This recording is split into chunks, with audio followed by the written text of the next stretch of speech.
ನಮಸ್ತೆ ಸ್ನೇಹಿತರೆ, ನಾನು ನಿಮ್ಮ ವಿನಯ್ ಮಾತಾಡ್ತಾ ಇದ್ದೀನಿ.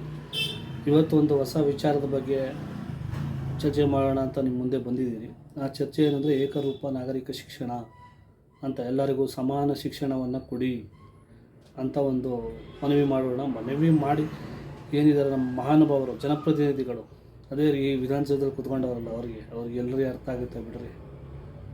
ಅವ್ರಿಗೆ ಅರ್ಥ ಆಗೋ ರೀತಿ ಮಾಡಬೇಕು ಅಂದರೆ ಅವ್ರಿಗೆ ಪಾಠ ಕಲಿಸ್ಬೇಕು. ಏನು ಆ ಪಾಠ ಅಂತ ಅಂದರೆ ಏನು ಮಾಡೋದು ಬೇಡ. ಈ ಯಾರು ರಾಜಕಾರಣಿಗಳ ಹೆಸರಿನಲ್ಲಿ ಶಾಲೆಗಳು ಕಾಲೇಜುಗಳನ್ನ ಕಟ್ಕೊಂಡಿದ್ದಾರಲ್ಲ, ಆ ಶಾಲಾ ಕಾಲೇಜು ಕಟ್ಕೊಂಡಿರೋ ಯಾವ ವ್ಯಕ್ತಿ, ಯಾವ ರಾಜಕಾರಣಿ ಹಿನ್ನೆಲೆಯಲ್ಲಿ ಖಾಸಗಿ ಶಾಲಾ ಕಾಲೇಜುಗಳು ಇರ್ತಾವೋ ಅಂಥ ರಾಜಕಾರಣ ಸ್ಪರ್ಧಿಸಿದಾಗ ನಾವು ಅವರಿಗೆ ಮತದಾನವನ್ನು ಮಾಡೋದು ಬೇಡ, ಓಟ್ ಹಾಕೋದು ಬೇಡ.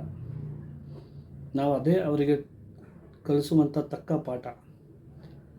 ಯಾಕಂದರೆ ಆ ಹೆಸರು ನಮ್ಮ ಸಿಗ್ತಾ ಇದೆಯಲ್ಲ ಶಿಕ್ಷಣ, ನಮ್ಮ ಶಿಕ್ಷಣ ವ್ಯವಸ್ಥೆಯನ್ನು ಹಾಳು ಮಾಡ್ತಾ ಇರೋದೇ ಮೂಲವಾಗಿ ಅವರು. ಚೆನ್ನಾಗಿ ಎಜುಕೇಷನ್ ಎಲ್ಲ ಕೊಟ್ಬಿಟ್ರೆ ಎಲ್ಲರೂ ಬರ್ತಾರೆ.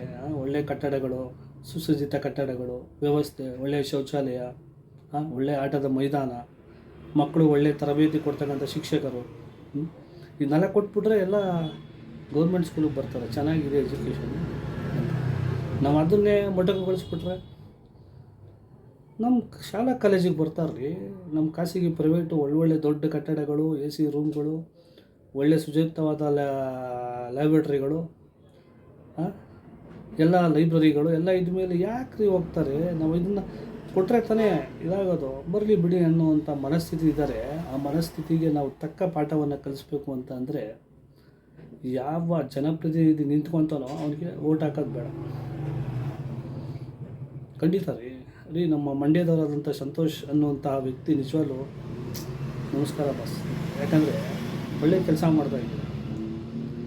254 ಕಿಲೋಮೀಟರ್ನ ಬರೀಗಾಲಲ್ಲಿ ಮಂಡ್ಯದಿಂದ ನಡ್ಕೊಬಂದು ಜನರಿಗೆ ಒಂದು ಅರಿವು ಮೂಡಿಸುವಂಥ ಕೆಲಸ ಮಾಡ್ತಿದ್ದಾರೆ ಸಂತೋಷ್ ಅವರಿಗೆ. ನಿಮಗೆ ಅನಂತ ವಂದನೆಗಳನ್ನ ಹೇಳೋದಕ್ಕೆ ಇಷ್ಟಪಡ್ತೀನಿ.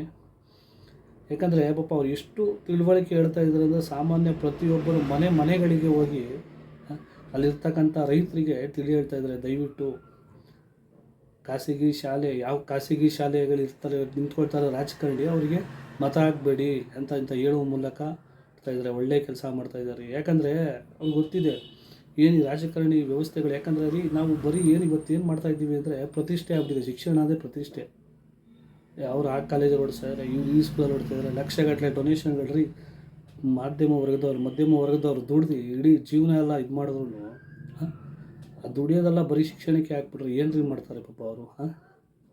ಒಂದಕ್ಕಿದ್ರೆ ಇನ್ನೊಂದಕ್ಕಿರಲ್ಲ ಅಂಥ ಪರಿಸ್ಥಿತಿಯಲ್ಲಿ ಶಿಕ್ಷಣಕ್ಕೆ ಅದನ್ನೇ ಹಾಕ್ಬಿಟ್ರೆ ಅದೇ ಇದು ಸಾವಿರಾರು ಕೋಟಿ, 42,000 ಕೋಟಿ ಸರ್ಕಾರ ಖರ್ಚು ಮಾಡುತ್ತೆ. ಯಾಕೆ ಉಪಯೋಗ ಆಗ್ತಾಯಿಲ್ಲ? ಯಾಕ್ರಿ ಆಗ್ತಾಯಿಲ್ಲ? ಪಾಪ ನಮ್ಮ ಶಿಕ್ಷಣ ಸಚಿವರಿದ್ದಾರಲ್ಲ ಪಾಪ ಮನೆಯವರು, ಮಧು ಬಂಗಾರಪ್ಪ ಅವ್ರು ಹೇಳ್ತಾರೆ ರೀ, ನಮ್ಮ ಕಣದಲ್ಲೂ ಕನ್ನಡ ಇದೆ, ರಕ್ತದಲ್ಲೂ ಕನ್ನಡ ಇದೆ ಅಂತ. ಪಾಪ ಅವ್ರದ್ದು ಒಳ್ಳೊಳ್ಳೆ ಕಾಲೇಜ್ಗಳಿದ್ದಾವೆ ಬಿಡಿ, ಒಳ್ಳೊಳ್ಳೆ ಕಾಲೇಜು ಸ್ಕೂಲ್ಗಳೆಲ್ಲ ಮಾಡ್ಕೊಂಡಿದ್ದಾರೆ. ಪಾಪ ಹೇಳ್ತಾರೆ.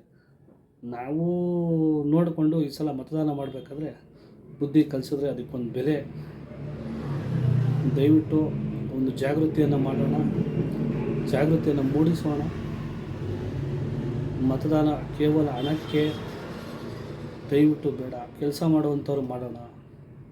ಇವತ್ತು ಮನಸ್ಸಿಗೆ ಇಟ್ಕೊಂಡು ಮೈಂಡ್ಗೆ ಇಟ್ಕೊಳ್ಳಿ, ಶಿಕ್ಷಣ ಅನ್ನೋದು ನಾವು ಈ ರೀತಿ ಯಾಮಾರಿದ್ರೆ ತುಂಬ ಕಷ್ಟ ಆಗುತ್ತೆ. ಶಿಕ್ಷಣ ಅನ್ನೋದು ಬರೀ ಒಳ್ಳೆಯವರ ಸೊತ್ತಾಗಿ ಬಿಡುತ್ತೆ.